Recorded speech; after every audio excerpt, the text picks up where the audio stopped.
Halo teman-teman semua. Jadi hari ini salju, sebagaimana teman-teman lihat.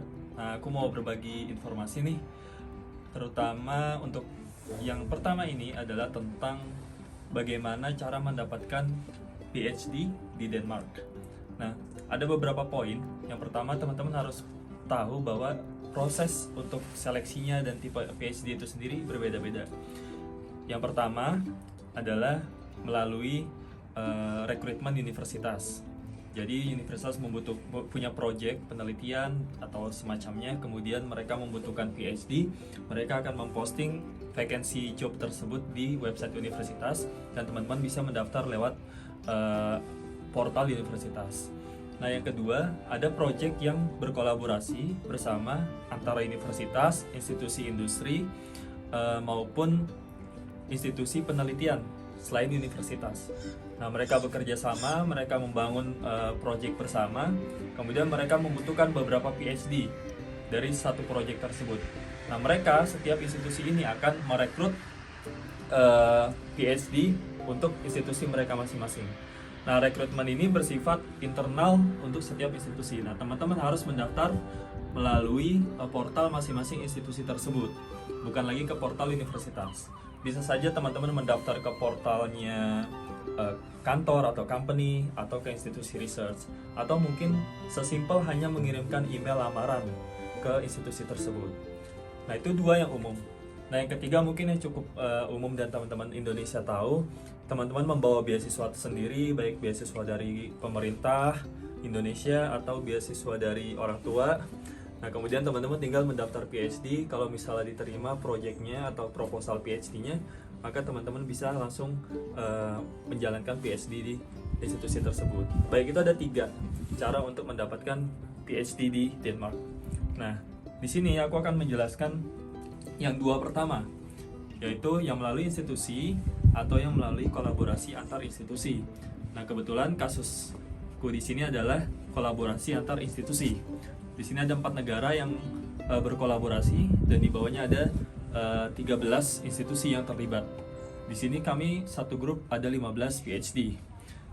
Nah, ketika saya dulu melamar PhD untuk program saya ini, itu saya langsung melamar ke institusi tempat saya sekarang bekerja, yaitu di company, karena mereka diamanahkan untuk mendapatkan 1 orang PhD.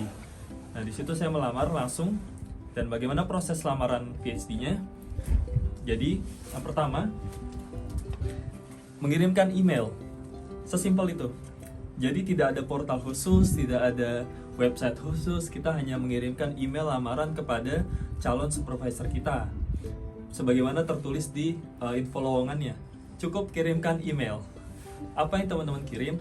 Tentu saja body email, subject email dulu, kemudian body email, lalu tunjukkan ketertarikan teman-teman terhadap tema atau topik yang ditawarkan, lalu beberapa lampiran seperti misalnya CV,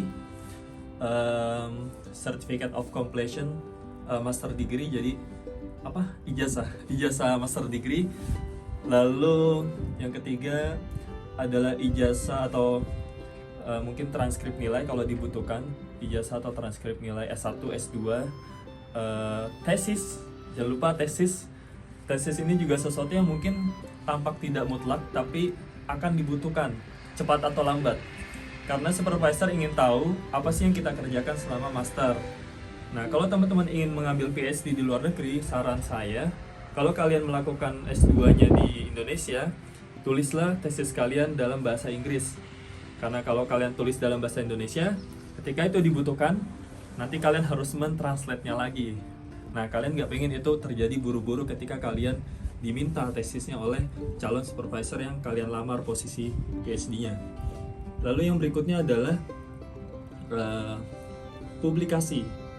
Nah, publikasi walaupun tampaknya tidak wajib, tapi itu memberikan nilai lebih, membuktikan bahwa teman-teman aware proses pendidikan atau edukasi itu tidak lepas dari proses penulisan, publikasi, mengikuti conference, publikasi conference ataupun publikasi jurnal. Tidak perlu khawatir nasional atau internasional. Selama kalian memiliki pengalaman atau kapabilitas menulis ilmiah, itu menjadi nilai lebih bagi supervisor terhadap kalian. Lalu yang berikutnya adalah yang biasanya orang sangat struggle di Indonesia, itu nilai bahasa Inggris. Nah, bagaimana Denmark melihat nilai bahasa Inggris itu? Jujurnya saya cukup kaget karena waktu saya daftar PhD di Denmark, walaupun saya punya sertifikat IELTS, tapi tidak diminta sama sekali. Jadi itu yang terjadi. Nah, teman-teman biasanya kan sangat fokus nih, aduh harus menyiapkan IELTS, menyiapkan TOEFL, IBT, dan seterusnya, atau bahkan mungkin GRE. Beberapa negara mungkin mewajibkan, juga termasuk misalnya posisi yang teman-teman daftar langsung ke universitas, mungkin mereka mewajibkan melalui portalnya untuk mengupload ini TOEFL atau nilai bahasa Inggrisnya. Tetapi untuk yang setiap institusi membuka lowongan, itu biasanya tidak dibutuhkan. Atau kalau kalian punya itu bagus. Tapi kalau kalian nggak diminta pun, ya nggak apa-apa juga gitu. Bagi mereka, yang utama adalah kepercayaan. Nah ini yang mahal di Denmark. Itu mereka sangat trust sekali bahwa pelamar itu, kalau mereka sudah melihat track recordnya, melihat bagaimana performansinya selama S2, S3, mempertimbangkan saat wawancara dan seterusnya, mereka tidak akan menanyakan yang muluk-muluk lagi, karena mereka yakin orang ini bisa kerja, bisa melakukan riset sesuai yang diminta. Nah itu beberapa pertimbangan teman-teman kalau ingin kuliah atau melanjutkan studi lanjut khususnya S3 di Denmark. Selanjutnya saya akan nanti ceritakan lagi bagaimana proses seleksi beasiswa PhD yang saya dapatkan. Baik teman-teman, kalau teman-teman merasa info ini bermanfaat, silakan di like, share, subscribe, dan juga berikan komentar teman-teman sekalian, komentar pribadi kalian, pendapat pribadi kalian bebas di kolom komentar di bawah. Berhubung ini dingin, kita sudahi dulu video kali ini. Assalamualaikum warahmatullahi wabarakatuh. Dingin, aku mau gigil.